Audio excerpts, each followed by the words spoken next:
Mental Health Monday with Mick Coyle. This is Radio City Talk. Yeah, my name's Mick Coyle. I hope you're well. It's the final Mental Health Monday of 2017, and thank you to everybody who's been part of the show so far this year. So the last one of the year, but don't worry, we're continuing into 2018, including on the 15th of January 2018, what will be the longest ever, as far as we know, mental health broadcast anywhere. It's going to be a world first either way, the Mental Health Monday Marathon. Thank you to everybody who has emailed to say that they want to be part of it. My email address if you want to be part of it, and tell me what you want to do as part of it as well. If there's a particular issue you want to talk about, a particular service that you've been using, if it's to do with your own experience or somebody you know, do send it in. mick@radiocity.co.uk. You could be part of that big day on the 15th of January 2018, the Mental Health Monday Marathon. I'm very pleased to say that Jake Mills from Chasing the Stigma has agreed to be on air with me for the entire 24 hours. I needed somebody else in the studio just in case I needed to cough or sneeze or something like that. So Jake Mills will absolutely be with me for the full 24 hours. Pleased to say he will be part of it too. Now, the name Paul is going to come up quite a lot as part of this week's Mental Health Monday because Paul's Place is what we're going to be talking about. And the reason we're talking about the name Paul is because we've got a group of individuals in the studio who are going to talk about their own experiences when it comes to suicide. And we're going to talk about that in an open and honest way. And hopefully, if you're listening to this and this is something that has affected you, maybe the issues that are raised might point you in a certain direction, but also you might want to find out some more information about Paul's Place and how that is being set up. Now, I'm very pleased to say, joining us in the studio, we have Agnes and Joe Williams. Agnes and Joe, thank you for your time. Great to see you. Thanks for coming into the studio today. And also Kathy Devlin, who is the clinical lead at the Beacon Counselling Trust. Kathy, thank you for your time too. Great to see you. Agnes and Joe, in your case, Paul is your son, Paul. Agnes, tell me about Paul. Okay. Paul was 28 when we lost him. That was on the 4th of August back in 2015. Paul had been suffering with depression. He was off work, away from his job with work-related stress. He hid his depression very well. He chose, obviously it came to light after we lost him, that he chose to tell maybe a handful of people just how low and desperate he was, bearing in mind that those people were not necessarily in touch with each other. Some of those that he didn't see actually physically, it might have only been via email. So they automatically thought that if he'd opened up to them as to how he was feeling, that surely other people as well knew exactly how he was. But no, he was a great master of disguise, so much so that people were absolutely devastated. Obviously, we as his family, but so many at his funeral, the outpouring of grief from so many young people. He had a lot of friends. He had a lot of friends who came over. He lived in Sheffield. He'd gone to uni in Sheffield and made Sheffield his home. So there was people who travelled over from Sheffield who we'd met for the first time, and they were just absolutely, uncontrollable. The grief was, I don't know, it was so immense, and to see so many. What will stay with me forever was after the funeral, when we went back for a reception to somewhere local club. So many people who came and shared with us exactly how they were feeling and how they were struggling and how they also had mental health problems. And I mean, that was ranging from anything from like panic attacks right up to where Paul had been, to like suicidal tendencies. And I just couldn't get my head around. I thought, have I been living in this little bubble where, I haven't clocked on to any of this? But what became more apparent, I think, as time went on, was the fact that people just don't talk about it. It's not addressed. And I know that, it does affect women as well. But within men, the male rate of suicide, unbelievable. It's staggering. Sometimes, Joe, you hear the figures, don't you? You hear the stats around it. Young men between the ages of 18 and 30 are the ones who are most likely to take their own lives. 75% men as well, and they become. There's no faces behind that until you realise that there is a face. There are human beings behind this as well, and once you get an insight into those human beings, you start to see that this isn't just a stat in a newspaper. These are people's lives that we're talking about. That's correct, Joe. Unfortunately, but before you lose somebody to suicide, you do see it on the news, you read it in the paper, and it doesn't seem to register with you. But after you lose somebody, it just seems it's all around you. And when you look at the figures, it's shocking. It really is shocking when you work out how many people take their life each year. It's sad. Just tell us about Paul and his interests. What sort of things was he into? Music was a big thing for him, wasn't it? Yeah, he'd been in a couple of different bands. He travelled Germany, and he went over to Ireland with 28 Costumes. Thoroughly enjoyed his time in the bands. Loved his football. Loved supporting Liverpool. Yeah, he was a great one for like arts and things like that. So I guess that's the thing that people try and think, is it a certain type of person? But it's, it can just be somebody who would be your son, your daughter, your friend. As Agnes said, his friends were shocked. He was like he was the centre of the party. He'd make people laugh. He would go out of his way to help people. Always seemed sort of happy-go-lucky. But he was carrying this terrible secret, that with the depression.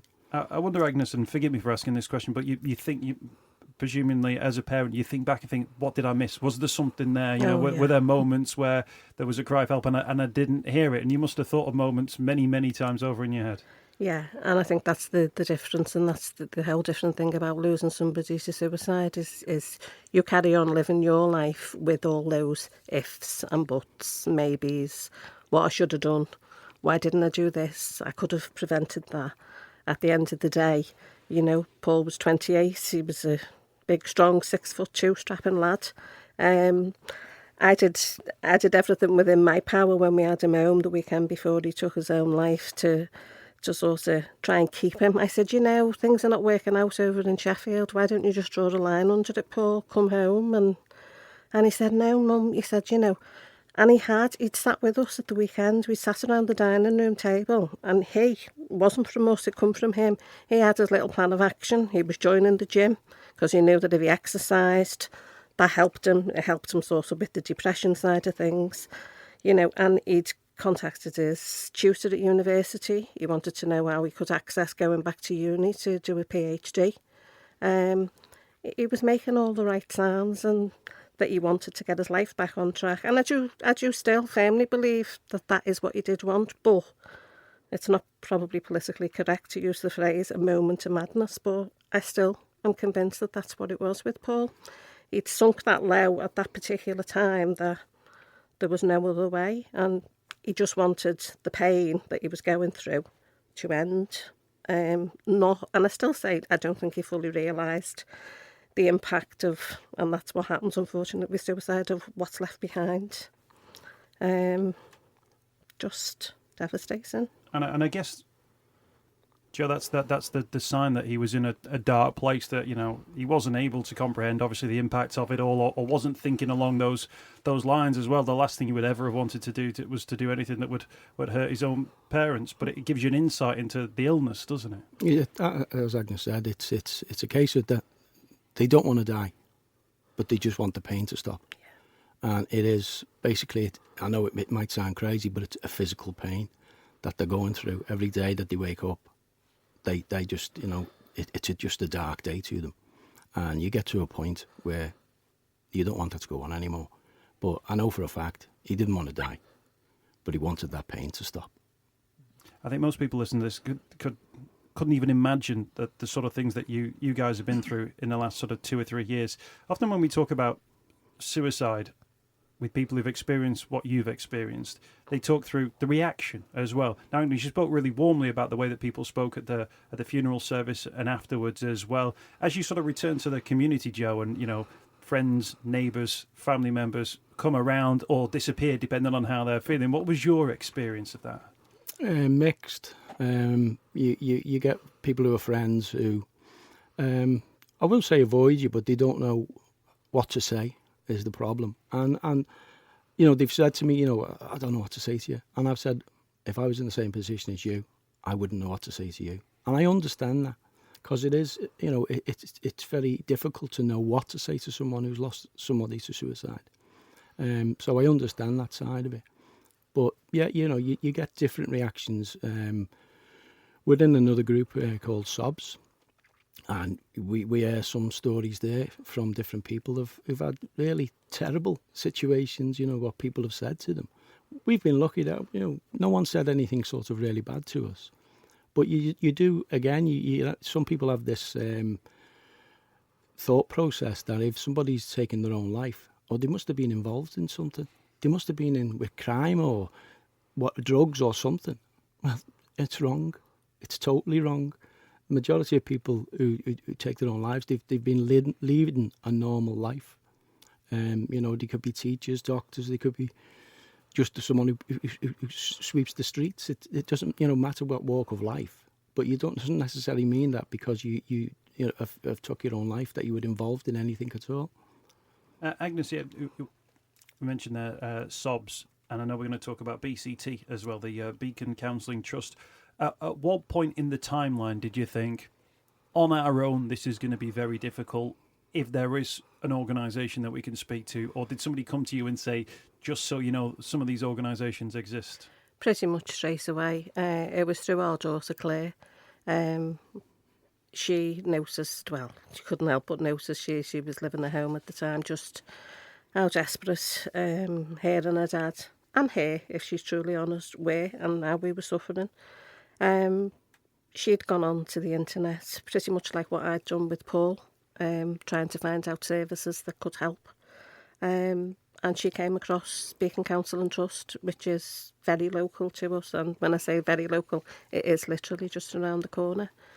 She made contact with Kathy, and strangely enough, the day that Claire made the contact happened to be Kathy's brother, Paul, his anniversary. Paul had also took his own life 23 years earlier. So straight away, Kathy knew exactly, what Claire's situation was. And I think the thing with Kathy is that she'll probably explain herself, is that the one thing that, struck home with her at that time was 23 years on, nothing's changed. There's still nothing out there. There's still no support service. There's nothing that people can access. The one thing that there is, if you, go via your GP, you can normally get offered, tablets for depression. I didn't want them. Joe didn't want them. Paul had been on antidepressants, and the horror stories that go along with them. And I know, for some people it's good, but so many other people say, you will sink even lower before you start to feel the benefit from them. So I could think of nothing worse, to be honest. But the only one thing that you could access was a counselling service that is available. I think you get 6 sessions, but 6 sessions wouldn't touch. You wouldn't even begin to scratch the surface of how you were. Kathy was very good in telling Claire that she'd offer service to both Joe and I to go in and have one-to-one counselling. And I can say, hand on heart, if it wasn't for that, I don't know where we'd be. That's just been such a godsend to us, and we are only where we're at now, excuse me, because of the counselling that we've received, the support that Beacon have provided to us. Well, let's bring Kathy Devlin into the show on Mental Health Monday Radio City Talk. Kathy, thank you for your time as well. You've joined these guys' journeys at the point that they were at as well. You'd already been on, you're already partway through a journey of your own, as Agnes mentioned there, with a death within your own family of another individual called Paul. Yeah. I lost my brother Paul 25 years ago it was now, and he was 29 at the time. Again, he'd suffered depression for a long time and couldn't access the help that he needed. For me, when Agnes and Joe, when Claire made the contact, it was just that wake-up call that here we are 23 years on, and here's a family going through exactly the same thing that we went through. I guess in yourself, though, in working at Beacon, you decided that you wanted to try and be that help. I'd always wanted to do it from, once I qualified and we went in and we opened Beacon, that was always the type of work I wanted to do. Unfortunately, there's never any funding put into that type of work. I have done it on a voluntary basis if people have come, across me, but there's not been. We do other programmes that we are funded for, but there's never the funding to support anyone who's been bereaved by suicide. And once I spoke to Agnes and Joe, and there was just too many things that were similar. You know, the name, for a start. So we've got two Pauls, 28, 29. The contact was made on our Paul's anniversary. You know, they both studied in Sheffield, both Liverpool supporters, and I thought, oh, come on, I'm sure these two Pauls are trying to tell us something here. Joe, the stars aligned for you in this one, in bringing Kathy into it. They certainly did, yeah. As Kathy said, the coincidences were phenomenal.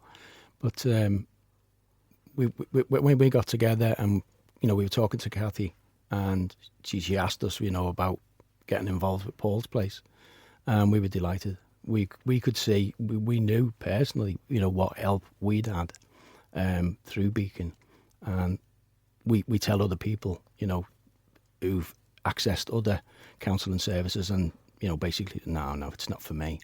But when we've told our story about how we've been helped, they've now accessed the service at Paul's Place, and they're doing well. We're going to talk about Paul's Place and the work that you're doing and how people, if they need to, can contact you. Kathy, can I ask you about the counselling side of things? Bereavement counselling, of course, is bereavement in regard to suicide a different thing as well? Because I imagine for families who've experienced that, not only is there the grief of loss, but also the either the lack of understanding or the issues, the stigma that comes around suicide as well. Does that mean it's extra time? It's totally different counselling. It's not time limited. It can't be. With suicide, there's so many unanswered questions that you're never ever going to get the answer to. There's guilt that goes with it. You know, the if only and why couldn't we? It's the thing that if somebody, any bereavement, you know, can be absolutely devastating. But the actual guilt that you have with the suicide, if you could have done something about it. If somebody dies of an illness or a tragic accident, you can actually say, I personally don't think I could have done anything to stop that. But with the suicide, you're always going to question, and you're never going to get the answers to those questions. And for me, I've heard so many horror stories of people who've gone for bereavement counselling when it has been a suicide. The counsellor hasn't understood it, and it can actually do more damage than good. You know, you're opening up this you know, bag of frogs, if you like, and just closing it down. And you know, it's got to be. You've got to understand what you're talking about. Well, it strikes me at the moment that we're in a period of mental health trailblazers, people who have realised that there is a need for a service. Looked out the window and thought, that service is not out there.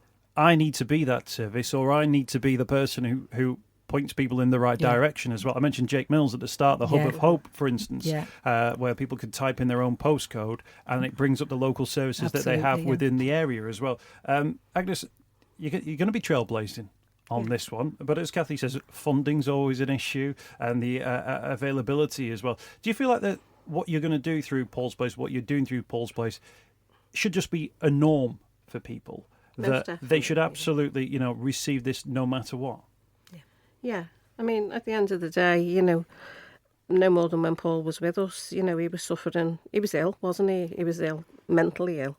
You know, there's no dressing it up for as much as, you know, even that, sometimes people can't accept that. There's a stigma even to people opening up and saying, well, you know, I don't feel too good, and you know, it's you know, how are people going to respond to that if I open that up to them? It's best to say nothing, and you know, we'll just sort of keep everything sort of around mental health. It seems to be suppressed. It's like, you know, well, we can't talk about that. I mean, I just feel strongly that he should have been able to access the services like anybody should, and they should be there. They should be able to go. If you broke your leg, you wouldn't be told, oh, well, all right, yeah, you'll be seen at the hospital, but then we'll make some notes, we'll assess you, and okay, you'll get an appointment through. You'll have to wait. You know, it could be 6 weeks, it could be 6 months. I mean, you know, people are ill and they need this help and they need the support, and we've done a lot. When I say we, as friends, family, we set up a memory space page with Mind, the mental health charity, after he died, and there was gigs went on to raise funds, and that stands at over £28,500 now.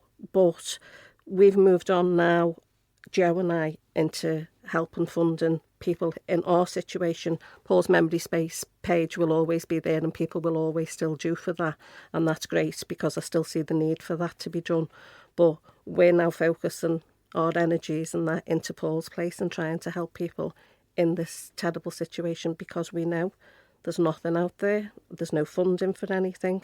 There's nothing on the horizon. So what we did is, obviously, we've got to grips and we've done the fundraising ourselves, and, you know, sheer determination, and we'll carry on and hopefully, you know, achieve what we've set out to do. Mental Health Monday on Radio City Talk. Tackling the stigma. Yeah, my name's Mick Coyle. It's 2:45. It's Mental Health Monday on Radio City Talk, and we've got Agnes and Joe Williams with us in the studio. They lost their son, Paul, and they're now setting up Paul's Place, which they're running alongside Kathy Devlin, who lost her brother, Paul, to suicide, hence the name Paul's Place as well. We've talked about the ideas and the hopes behind Paul's Place and what they can do and how it can work. Let's get down to the brass tacks of it, Joe, if we can. Paul's Place, is it going to be a place? Is it going to be a community? How's it actually going to work? What Paul's Place, what is it exactly? Well, we've already got the building, Beacon Counselling Trust, on the Townsend Lane and the corner of Richard Kelly Drive. So we've already got the establishment, shall we say. But Paul's Place is going to be under the umbrella of Beacon Counselling Trust. And it is solely for people who've lost somebody to bereavement, but lost someone to suicide, because as we've already stated, it is a different kind of bereavement and it needs specialised counselling. So that's how it's sort of established, shall we say. So Paul's Place is there, it's got its brand, if you like, Kathy. How's this going to work now going forward? Presumably it requires people like yourself, the professionals as well.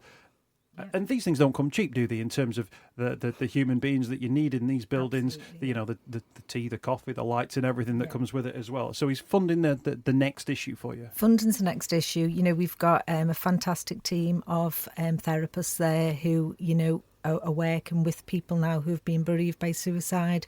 We launched the service on October the 13th, so we're just over 2 months in, and we've had 18 referrals in so far. So it shows how big the problem is, and how much the support is needed. You know, we're doing our own fundraising. We've decided that we've got to fund this ourselves, because there's no, you know, public funding out there at all. So that's basically it. We're just asking people to support us in any way that they can. You know, we have a Just Giving page. You know, people have been doing things. A young man came forward and did Movember for us and raised £500. So there's people that are, you know, just, you know, wanting to help, and that's really the way we've got to fund it now. Do it ourselves. One of the issues that you might have to deal with, as people talk about this more, the number of people, 18 referrals since October, the more people realise the service is there. Presumably, the more people might actually think, oh, that Absolutely. might be something suitable for me from maybe a case which might have happened 20 years ago, 15 Absolutely. years. And I guess that's when the floodgates start to open and people really get a sense of the issues that are out there. Yeah, and you know, we've thought about this because we're determined that we won't be turning anybody away. So if somebody makes contact with us and needs that support, then we will support them, you know, through whatever way that we can. And as I say, with the fundraising, that's what we're doing. But that is what's happening. You know, we are supporting people who've lost somebody very recently. You know, it took an 8 weeks, 3 months ago, to people that have lost, you know, over 20 years ago, because it doesn't go away. You know, you need that support, and it can come back to bite you at any time. And you know, our therapists are aware of that, and like I said previous, it is specialised counselling. You know, it can't be done and dusted in 6 or 8 weeks. It's got to be, and we've got group support going on and things like that. That's what we want to be able to do with it. Agnes, you were signposted in the direction of Beacon. You sort that out as well. As you've gone about setting up Paul's Place and you looked at the funding issues, you know, and all the issues that have come up, you've got Kathy on board obviously straight away. Mm-hmm. But do you get a sense there's almost a black hole there, you know, where many people will just go, oh, there's nothing for me here. Yeah. I'll just try and get on with my life again. Yeah. And, you know, the other side to that is, I mean, Kathy's probably more up to speed with the figures, but I think I'm right in saying people who've lost somebody to suicide, there's a 300% more risk that they too, you know, would take their own lives.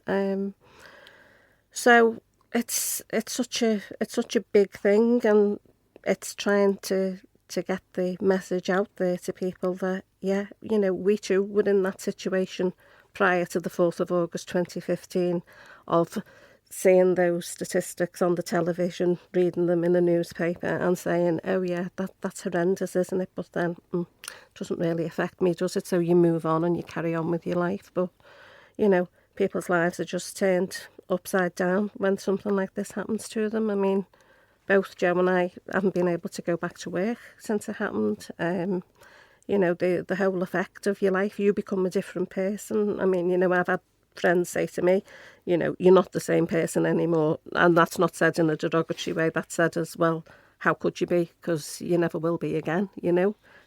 Part of you is gone, isn't it? You know, that's the reality of it all. But, you know, my big concern is that I know how fortunate we were with having Claire doing the research, finding Beacon, as I say, you know, a godsend to us. And I can only just sort of put that out there to people that, you know, contact Beacon if they, even if they've had counselling and it didn't go right for them, and they, you know, don't give up and don't think that all counselling is like that. And, you know, nobody's going to say 100% that even going to Beacon Counselling Trust will be the answer, you know, to them and their problems. It might not. Some people just don't take to counselling, but I'd still say, you know, give it a go. You've nothing to lose, really, and so much to gain. I guess, Joe, as well, you know, if you lose somebody in the way that you guys lost Paul, then, you know, there's the personal bereavement that comes with that and how you deal with it yourself. But in taking on something like Paul's place, you also try and be the answer for other people's problems, that you also have to then think about fundraising, and with that, accountants and, you know, charitable statuses and logistics and everything in between. And then you're also saying, make sure you come forward and speak it, knowing full well that you've also got to, you know, scratch around for the money to provide that as well. You're taking on a big responsibility, aren't you? It certainly is a big job, but we're fortunate in the way that because it's under the umbrella of Beacon Counselling Trust, that all the charitable status and everything is already taken care of. So all it is basically we need to get the funding for Paul's place, and that is difficult. You know, it's we've had, say, some people have come along, give us just personal donations and that, but we need companies to come on board. We need sponsorship. That'd be fantastic if that could happen. That would take such a burden off us to, you know, to try and find that money to run this service. And it is sorely needed, unfortunately. And you take donations of any amount? Any amount at all. And if people want to contact us here at the station, and I'll give out a contact number as well for Beacon as well. Kathy, just tell us about the environment, if you like, at Beacon Counselling as well, and maybe how it differs a little bit for Paul's place, outside of the Liverpool banners or whatever you're going to put up there. It's, you know, basically you come into Beacon, I always say the receptionists have got the X factor. They know what people feel like. Your counselling starts the minute you walk through that door, so you've got to have that personal feel about it. You know, come in, they make a good cup of tea, cup of coffee, sit down, you know, try and get people to relax. And the counsellors are fantastic. I wouldn't put any of my family members with anybody that I didn't think, you know, that I would 100% recommend it. They've got the right, you know, the right feel for it. And you've got to have that, and you've got to have that understanding of what people are going through.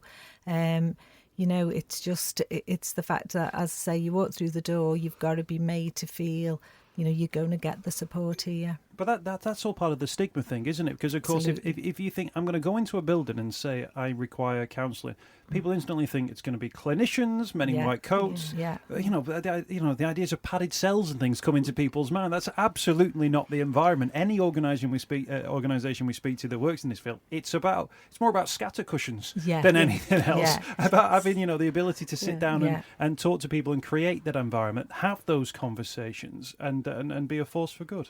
I didn't know that counselling was going to be for me, because I think I'd watched too many American movies, and when someone said about counselling, I'm imagining you walk into this office and it was like, right, lie down on this bed now, tell me all about your childhood. It's nothing like that, absolutely nothing like that.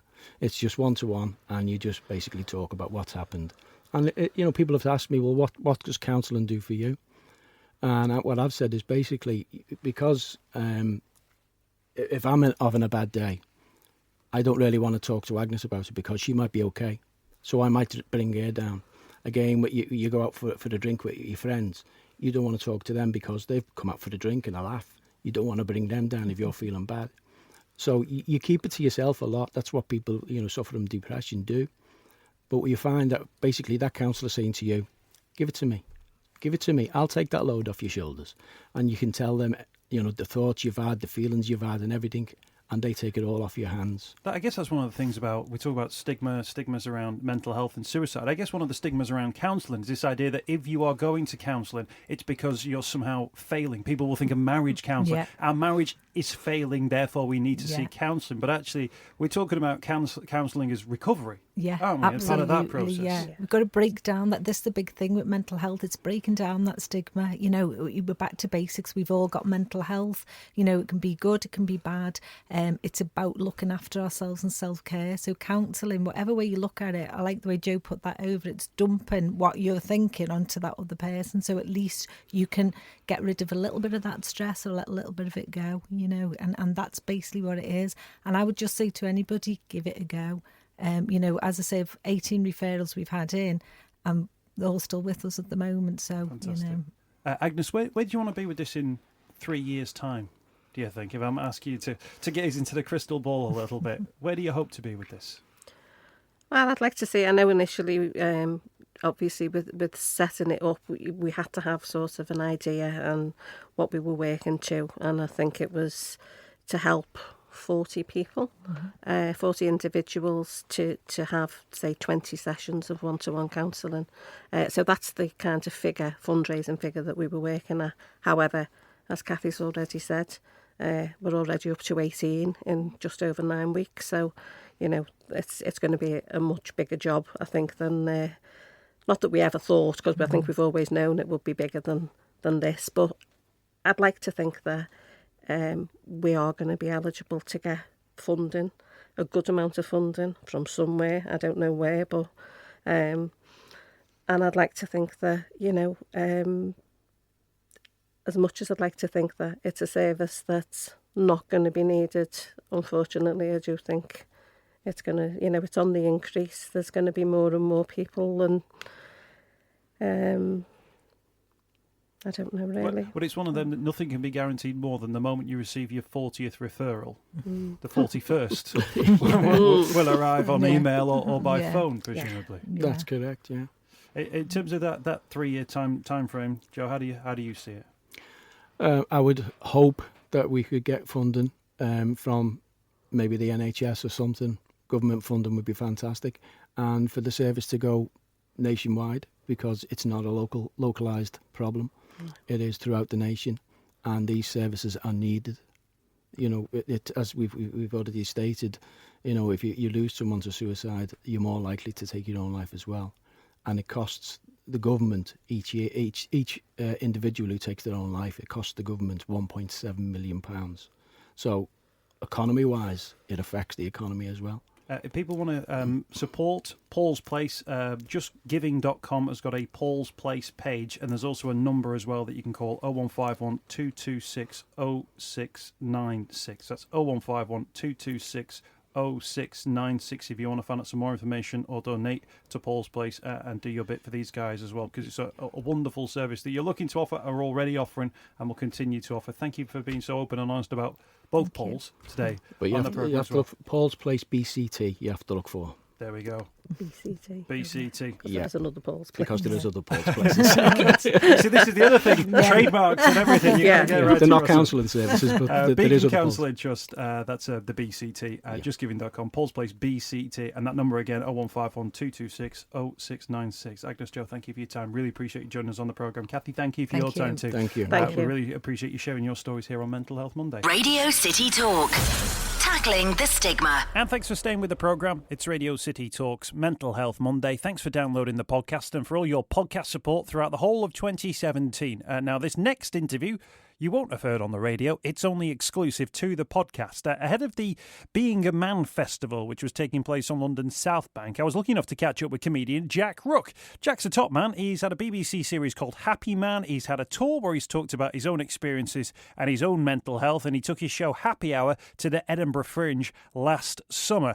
Jack was here to talk about the Being a Man Festival, what it was all about. We shot the breeze on 1,001 different subjects as well. Plus, he was really complimentary about Liverpool and Merseyside as a city region as well, which is how we squeezed into this week's podcast. Jack Rooke on Radio City Talk. Thanks so much for having me. I think what you guys are doing by actually having a day of programming around this is brilliant. That's amazing. Hey, thanks so much for having me. Every Monday's a Mental Health Monday. It's great. Hey, I tell you what though, we say it's it's 1 day a week, but actually mental health is 24/7, isn't it? Oh, yeah, for most completely. people as well. Sometimes you look at these surveys and these results, and you kind of go, it's a little bit like, tell me something I don't know, but how do we change it? So just tell us what this survey has found, and then we'll take a look at what maybe the ramifications for it are. Well, it's part of the campaign that Gillette have headed up called the Male Face of Britain, and the idea is to sort of speak to men to figure out, what actually is being a man nowadays in 2017. And the sort of research that they've particularly done in the Northwest has shown that 80% of men have admitted to having bottled up their feelings.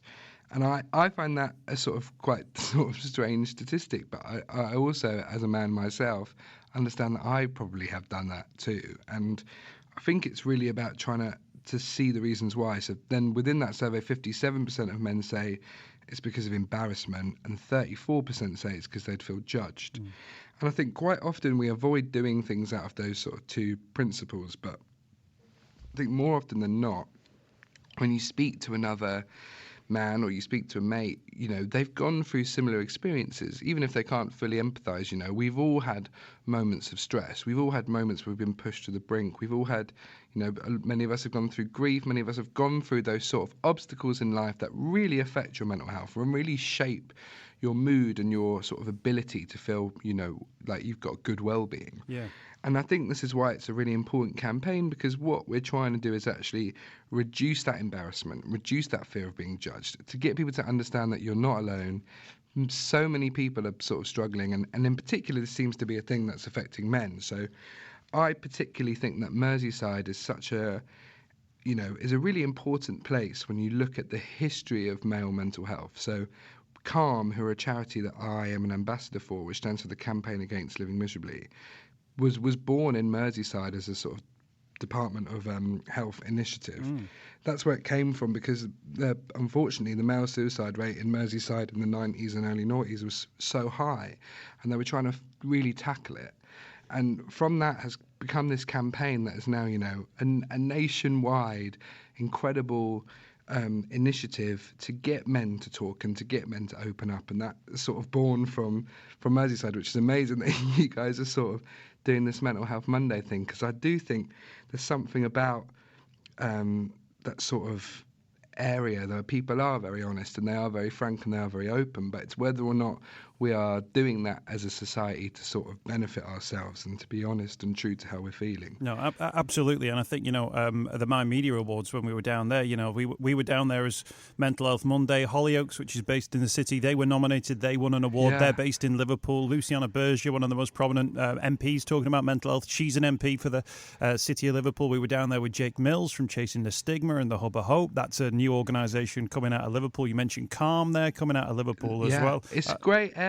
It's a really pioneering area. If you're from Merseyside, be proud, because you guys are really setting the precedent for the rest of the country to sort of catch up. And I think it's really important that men look at what it is that is affecting them to the point where people are sort of on this sort of brink of crisis. And I think it comes from, gender stereotypes, that sort of stoic feeling that you have to be the strong and silent type. It definitely comes from the media. It definitely comes from culture and advertising campaigns that suggest men should be this way, which is why I'm really sort of behind Gillette pioneering a campaign that's like, hey, here's all the different types of men. Because I feel like women have, in the last sort of 10 years, had adverts that are really about showing all the different types of women. We've had the sort of, beauty adverts revolutionised and people trying to embrace body positivity and embrace, difference and accepting different types of women. And I now think that's something that needs to happen with men. And I think, men aren't really actively encouraged to meet up and share in the same way that we see sort of depictions of women. And I think it's really important that guys do. And I think we all have that mate that we're a bit worried about sometimes, if you know what I mean. Absolutely. We all have, that mate that last time we saw them, they were a bit glum, they weren't themselves, they seemed a bit down. And it's the smallest things that can make the biggest impact. It's sending that text being like, how are you, mate? Are you all right? Like, just trying to, I suppose, create an environment where, you don't feel like you're burdening your issues on someone, but you've got somebody who's going to listen to you. Yeah, if that makes sense. Absolutely. No, absolutely. And there's a couple of words I think missing from one of these statements. About 80% admitting they have in fact bottled up their feelings, and I think too long could almost be sat in there, because I think there's almost a fear that suddenly, in 2-3 years' time, suddenly we're sharing our emotions all the time. I'm happy, I'm sad, I'm a bit, I feel down, I feel up, and there's a perception that, there's going to be this outpouring of emotion, and no one's going to get everything done because there's going to be, constantly people talking about how they're feeling. But it goes beyond that, doesn't it? It goes beyond the point where you take on something, and then something else piles on top of that, and something else piles on top of that, and you sit on it, you brood on it, you try and process it in your head, you can't process it. That's maybe the moment there where you speak out. The bottling up goes on for too long, and that's when it becomes the problem. Completely, and I also think, what it's about is trying to get guys to, there is that fear that, if we all start opening up about our issues, that's all we'll do. We'll all just talk about it. Nothing will get done. We'll all sort of sit around and wallow. And actually, I think it's very much the opposite. If we suppress it, keep it in, then it's bound to come out eventually. And when it does, that's going to reduce our sort of productivity and our how happy we are, and how our ability to work, our ability to hold down relationships, all that sort of stuff. It's better to address the issue when it comes up and feel like we have a culture that enables you to do that without having that fear, without having that fear of being judged, without having that fear of feeling like, by opening up, you're less of a man. If anything, right now, I think you're more of a man, and you're more of a human, to be able to recognise that and identify that you've got a problem and tackle it. Because that's how you're then going to be happy and be able to sort of get on with your life. So my theory is that we have slogans around World Wars: keep calm and carry on, loose lips sink ships, small talk cost lives, and we adopted them as actual slogans for our lives. And we stopped talking, and actually we was, that's our stiff upper lip, it's our British spirit, keep calm and carry on at all times. And you think, well, no, that was for a different time. That's when we were fighting the Nazis. Now we've got the peace, we've got the opportunities, and the chance to talk. And now we've got to keep it. And if you want to keep the peace, then you have to create a culture that is empowering for people when they're feeling down. You have to create a culture of empathy where we're kind to each other and we help each other in times of need. And that's like, I know I keep on sort of bigging up Merseyside, but like, you guys are the home of that, because that's where Calm was born, and it's where so many sort of pioneering mental health activists have come from. Especially nowadays, I think Luciana Berger has done an incredible thing of sort of really bringing mental health to Parliament, for it being an issue that people are discussing, with politicians actively being accountable for, improving people's mental health, and it being of the same importance as physical health. And that's why, Gillette have built, a brand out of improving men's physical appearance for the last 100 years. And that's why I think it's quite cool that they're trying to sort of now go one step beyond and be like, hey, let's look at who we are. Let's look at who we are as men. Let's look at how we can be better and happier and stronger and ultimately more confident. And I think that's a really important thing. Hey, Jack, thanks for being so nice about the area. Really appreciate it. Thanks for coming on the programme as well. We really appreciate you coming on Mental Health Monday. Thanks so much, Mick, for having me. Jack Rooke there. Brilliant to catch up with him. And a good way to end the year when it comes to 2017 and Mental Health Monday. Again, have a great Christmas, have a wonderful New Year, and we'll see you bright and breezy in January when mental health will be back on the agenda, of course, and will continue to be on the agenda. And we've got our Mental Health Monday Marathon. Date for the diary, don't forget, 15th of January. Mental Health Monday on Radio City Talk. Tackling the stigma.